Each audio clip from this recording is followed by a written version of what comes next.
All right, this is Patrick Rogers, and today we have the privilege to have Ben Larson on the show. And Ben's the CEO of Vertosa. Welcome to the show, Ben.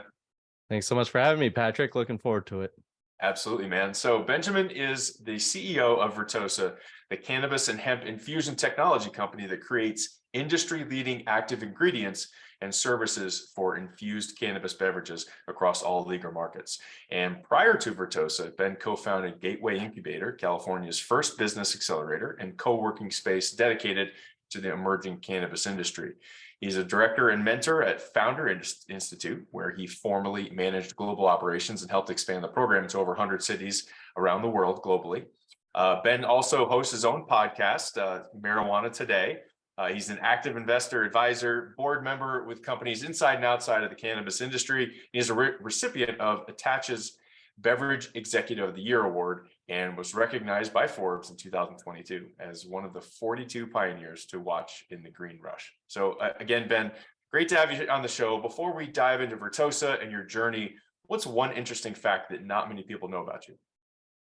Oh, man. Well, with an intro like that, I think everyone knows exactly what I do now.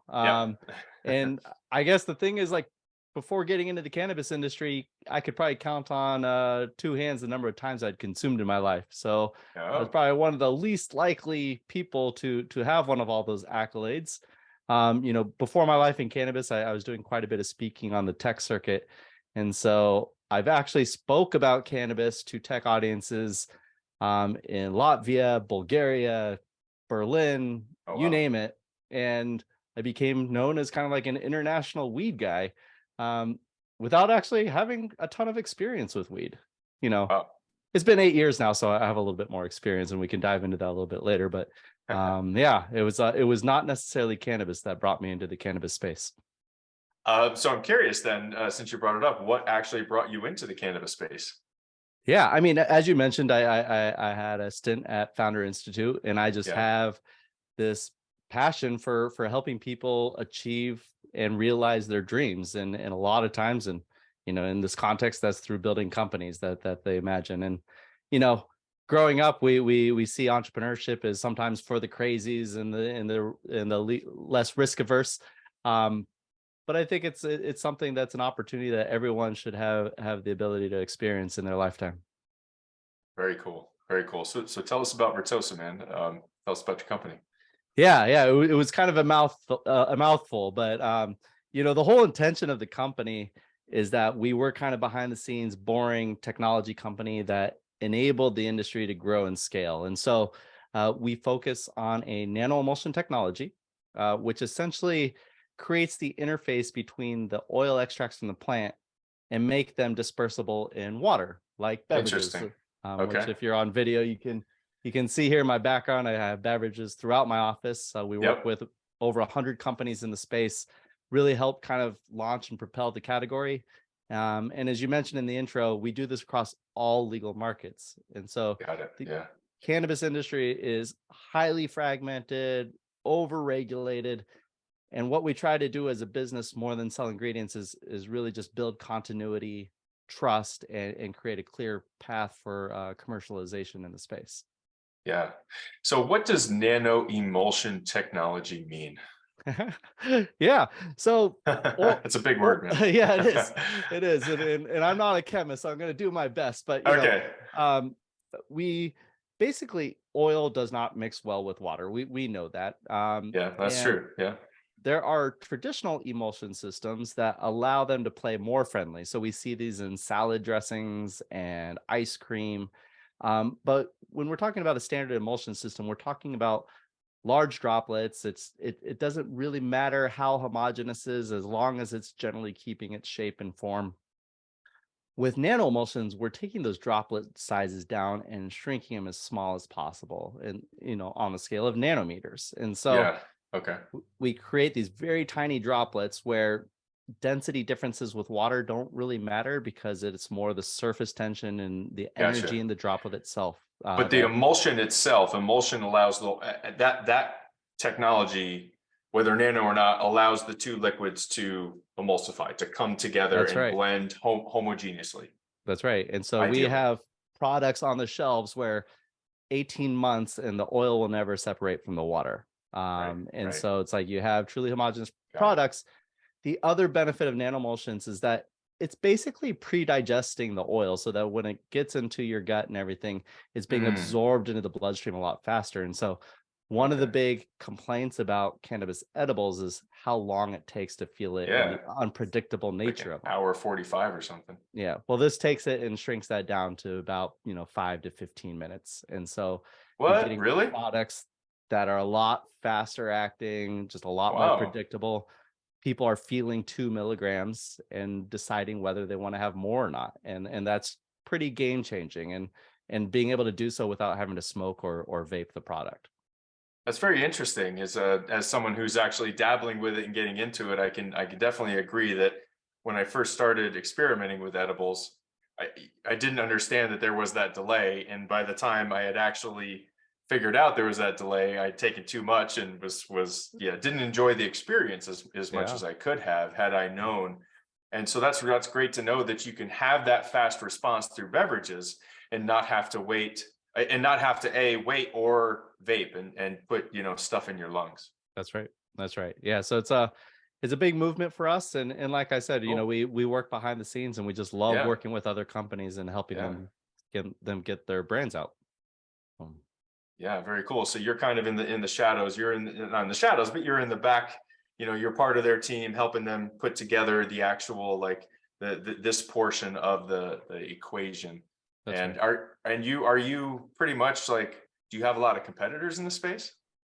Not a lot of competition. No. Okay. Yeah. There's a couple people that do what we do, but the more time that progresses, Yeah. the more that we build, like I said, beyond the ingredients. So we have a lot of knowledge about product formulation, about manufacturing, and again, making sure that we get the same ingredients, the same products Mm, from one regulated state to the next. yep. We have a pretty significant market share in Canada. We're Yep. now moving down into Mexico. And so, Oh wow. really, the idea is that, when you're building consumer packaged goods, you want it to be the same product no matter where the consumer is consuming it. If you have a Coca-Cola in Texas, you want it to be the same in Canada. And so, That's right.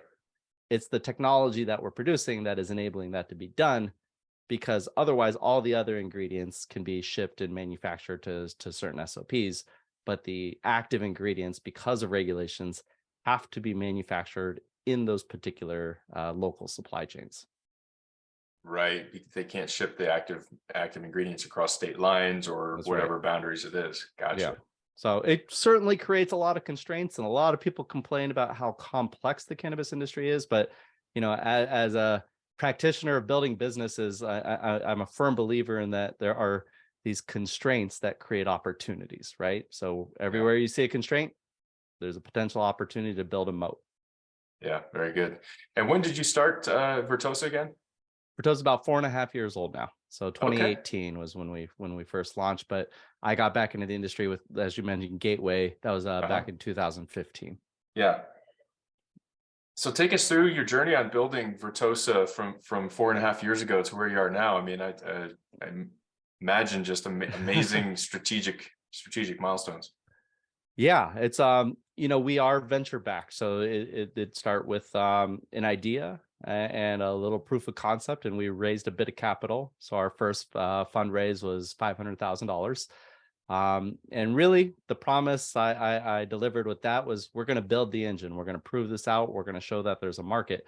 The beverage category wasn't really even a category. It was an Right. idea at the time. There wasn't refrigerators in dispensaries. Right. People called them edibles, which they most certainly weren't. And so we kind of had to see it and find and build this momentum around us. And in the early days, actually, a lot of our investors were asking if we were going to launch our own product. And, you know, the whole reason I got into Vertosa and, stepped away from the other side of the table was I saw this opportunity that the supply chain needed role players that would allow all these companies to scale. And the only way all these companies could scale is if they had partners that they can trust in. And so, Mm, really, I mean, on top of the technology, what we have focused on building over the last 4.5 years is pretty simply trust. Like, when we build brand foundations, you talk about values. And in our first year of operations, I allowed us to have one value. And that value was trust. Every action Mm, we took, every decision we made, we just mm, asked the questions like, what is going to build trust, whether it was internally, externally, with the media, with our consumers. And it made actually building the business, I shouldn't say easy, but it made decision making easy, right? So it's like, how so? well, so cannabis industry and the hemp industry are known for snake oil salesmen, right? That's right, right, right. Overselling of goods, Yeah, over yeah. promising, under delivering. And we needed to be the antithesis of that if we were going to build trust, if we were going Well, to and the other build. part of it too is it's just, I mean, it's been up to this point, it's only been done by people illegally. Right. So probably a lot of people assume that, well, now the people that are doing it legally are the same people that are doing it illegally before, so they're maybe shady people. Yeah, I mean there's a lot of stigma that we have to unravel, and some of it is due and some of it is not, right? Yeah, And yeah, some of it was applied and yeah, purposeful. And so we knew that if yeah. the industry was going to legalize and if we were going to become a mainstream category, which is what Right, we've all invested in, right. that we had to go above and beyond. We had to self-regulate. We had to be even more trustworthy than a Yeah, mainstream ingredient provider. And so, as also in building an emerging technology, there was a right. lot that we didn't know. And in the early days, when we did have more competition, we would hear sales pitches about other people's technology. Oh, it's clear, it's flavorless, it's instant, all these things, and it caused a lot of anxiety in the early days because we were Mm, small, we didn't have a ton of customers, but we're like, there's just no way. And eventually, after enough of like hearing it, researching it, testing it, and then realizing that it's like, oh, they're over pitching it. It's like we just need to keep sticking to our guns and have faith mm, that we actually really do know what we're doing, right. and Yeah, no one's going to be more diligent and apply more science to this than us. And so we just kept that mentality. And so over time, it built a lot of confidence. And we just, anytime we hit a limitation, we just put it out there and wore it on our sleeve. It's like, here's what we know, yeah, here's what we don't know, but we're going to right. find it out. And Yeah. that I think helped us succeed in the long run. It was just that integrity and honesty and building trust in this kind of emerging category. Yeah. Yeah. What do you have you since kind of added on additional core values? We have trust, leadership, and so leadership sounds like a weird one coming from a business leader, but Right. really in an emerging market, paving the way, being loud and proud, and Mm, and trying to show other people how it's done. And so, in business, people talk about a lot of like diversity, equity, inclusion. You know, sure. we made sure that our company represented that through and through, and represented the community for which we served. And then we put it on our website. And there was a question. It's like, do we want to put our employees on our website? Are we afraid of them being poached? And I'm like, no, let's just make them so happy to work here and so proud to work here that go ahead, try to poach them. And people do. Yeah. But it's Yeah. like I hear about it. My Yeah. employees tell me that it's happening, and it's fine. So just that perpetual confidence and proving ourselves, Yeah. Yeah. That's like that one Richard Branson quote, train them, what is it? Train them so well that they never train them so well that they can get hired by anyone, but treat them so well that they never want to, or something like That's that, right? exactly. Yeah. Yeah. Yeah. Yeah. Richard Branson's a lot more eloquent than I am, but that Well, and apparently me too. yeah. Yeah, but it's exactly that. And we do the same with our customers, right? We've never locked anyone into a long-term contract. Where that was, Yeah. that's what investors push for. That's how you prove Oh, your worth as a young company. It's like, oh, what's your book of got business these look like for, contracts, for next recurring year? revenue. Yeah. Yeah. Yeah. And I'm like, it could be zero. And that just forced us to prove ourselves every single day. It's like, you are welcome to go use another technology. In fact, if it's better for your business, that's what we want you to do. Absolutely. Just tell Yeah. me about it so we can try to get better. Yeah. Yeah. Very cool. That's a great stance. And it sounds like that's really paid off for you guys. Uh, it does. It continues to do so. It keeps us on our toes. Yeah. Very cool. So I know you had talked about some of the keys to your success is building that culture in your company. Tell Mhm. us more about your overall culture and how that's been foundational. Yeah.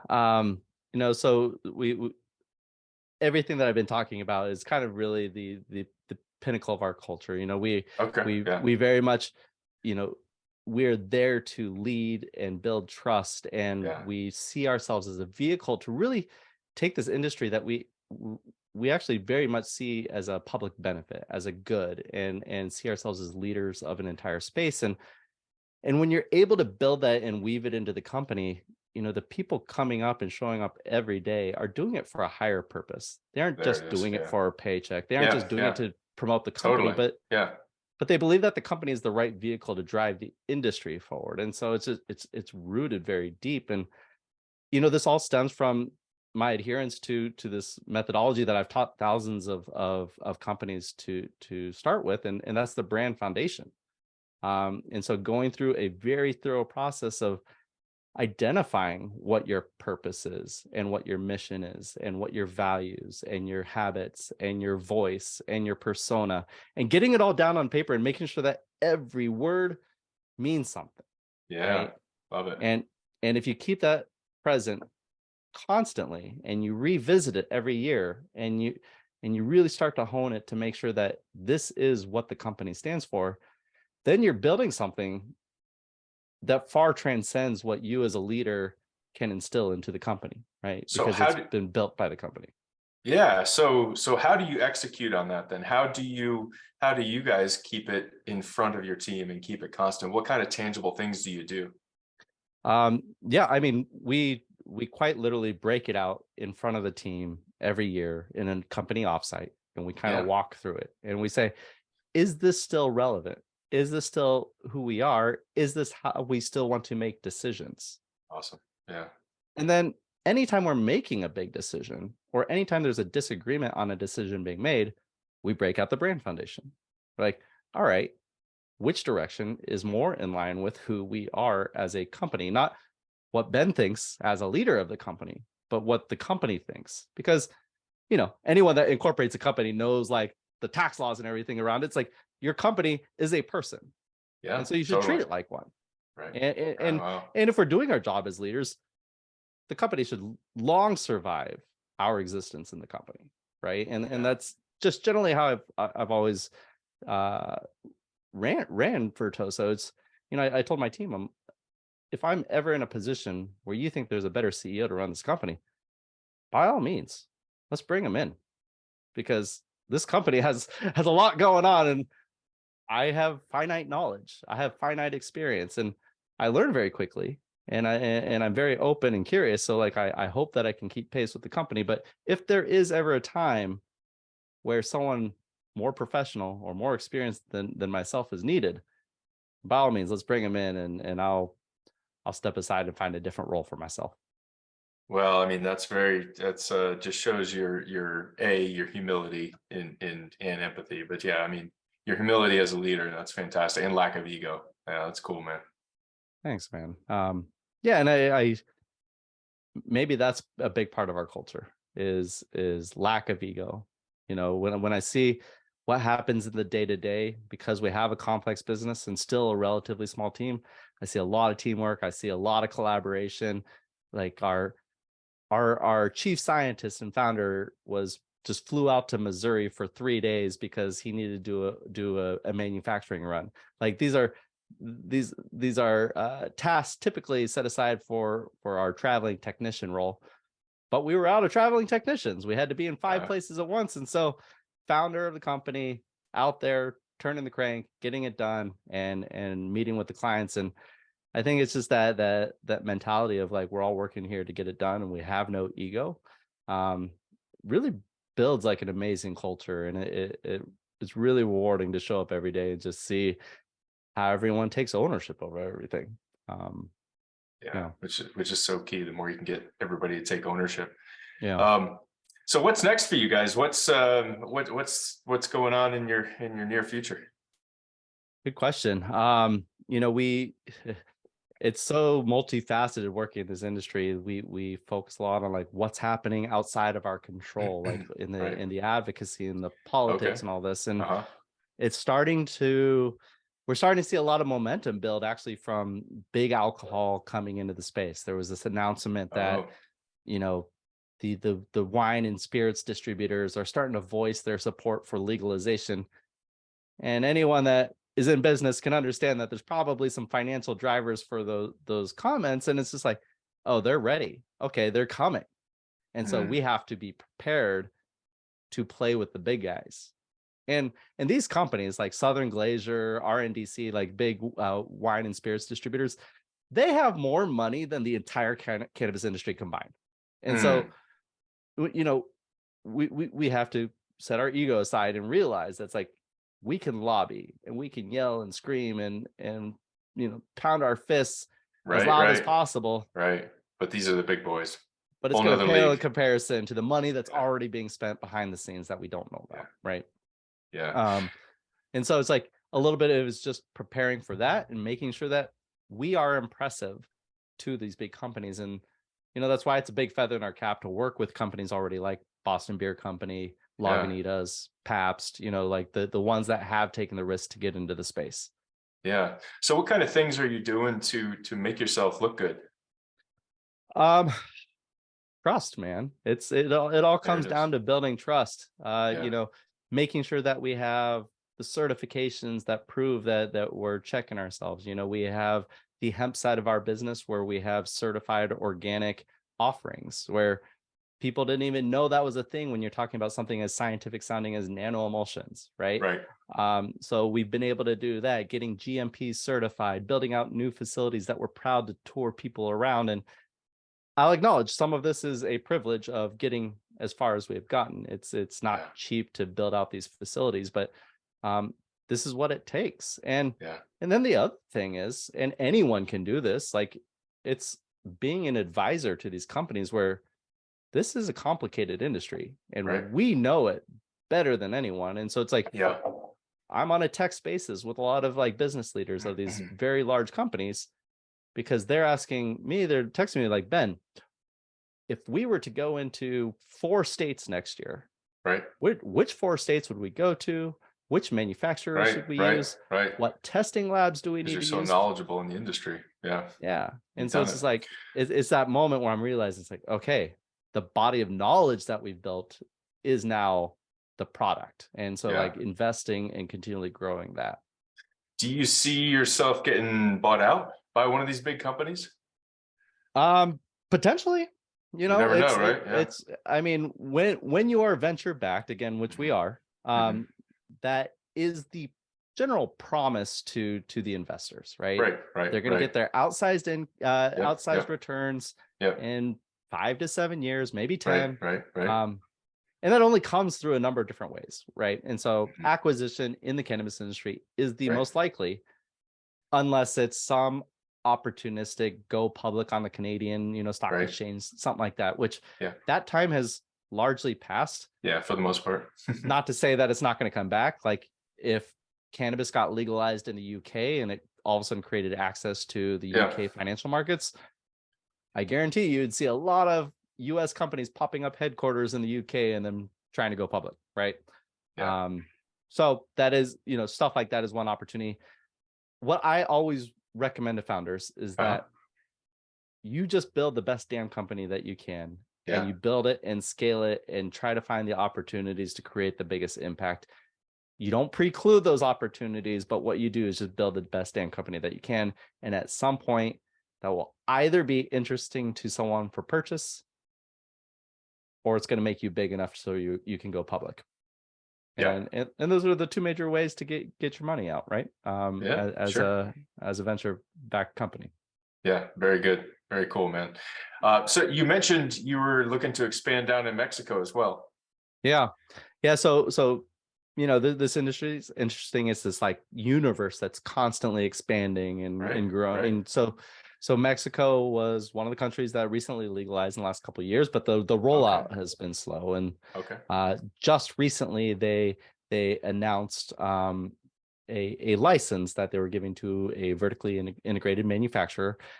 This company's Zebra Brands. By the time this podcast is released, there'll probably be a press release out announcing this, so I can talk about it.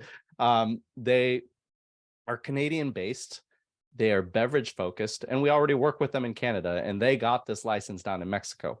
And so we're going to be working closely with them to build out the manufacturing platform necessary in Mexico, and then create a platform to bring the brands that we've been working with in the US and Canada down into Mexico. And that's just exciting for me from like a geographic perspective, because then we get to truly say like North America. Right. Totally. Yeah. So it's plus the LATAM market is just huge. It's just an awesome opportunity to like show that cannabis is really here to stay on the world stage. Yeah. Right. And I'm really excited about it. Growing up in California, I've been in Mexico a lot and have a tight tie to the culture. So it's it's an exciting next step. But for me, it's just seeing cannabis on a larger stage is the most important part. Yeah, and it sounds like you guys have done such groundbreaking, such pivotal, critical work on the technology that happens in the back end, that you're just going to naturally slide in to be a key consultant and a key part of any company, really. Yeah. And the conversations that we also get in kind of parallels with the regulators and weights and measures, and trying to really help educate policymakers so that they aren't creating these outlandish laws that just make no sense, right? Which is very easy to do. Sure. I spent a bit of time in DC over the last couple of years with lobbying efforts and just having these conversations. And you start to realize like the position that a lot of these folks are in. It's really easy for us to like shake our fists at politicians, but they have to go from one meeting where they have to pretend to be an environmental expert, and then they have all of a sudden have to go to another meeting where they're an expert on cannabis and hemp. And when you're a Republican from a southern state, that's not probably top of mind. Right. Not to paint with bright swaths, but so that makes sense though. Makes sense. It's a constant, education, and we feel that because of the brand and reputation that we built, we can have a higher level discussion when it comes to the topics of safety and consistency and those kind of things. Awesome. Hey, Ben, so if you were going to hire a CEO to take over your reins for your company one day, what's the one book that you would make sure he or she read before taking over? Oh man, the CEO to take over my job. I mean, it depends on the experience. I guess the easiest way for me to answer this question is the one that's been the most transformative for me. And that is Essentialism by George McKeown. And the reason I love that book is because something about it is what really flipped the switch in my head. Interesting.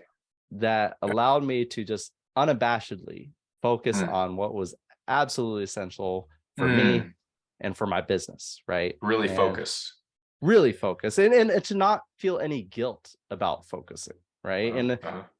We so much, like, so often people are talking about like work-life balance, and it's very challenging as an entrepreneur to balance your life, so to speak. And so really identifying, it's like, what are the things that are essential for me to thrive? And how much time do I need to set aside for my relationships, my family, my kids, and holding those as essential and not letting the work that will be there tomorrow impede upon that. Also important, and what's hard for a lot of us to adopt, is that personal time and white space. That is the most valuable time. I'm an introvert, so like I really need it. You need to refuel. I start to notice it, like physically, like when I don't get it. But I'm also like, I'm a service-based leader. I like to give. I like to, a hyper achiever, all the things that all your listeners probably are. It fights against that. And so like holding white space for myself as essential has been a critical piece to my success. And then finally, and then finally, obviously within work, you have to do what's essential, and that's oftentimes the hard things. And so it's like, what's the first thing you do? Everything, the hardest thing, because that's what's going to move the needle forward. Yeah, and a lot of us have a tendency to try to do the hardest thing last, right? I'll put that aside. I'll do it when I have to do it, and then it just snowballs and snowballs and gets worse. Yeah.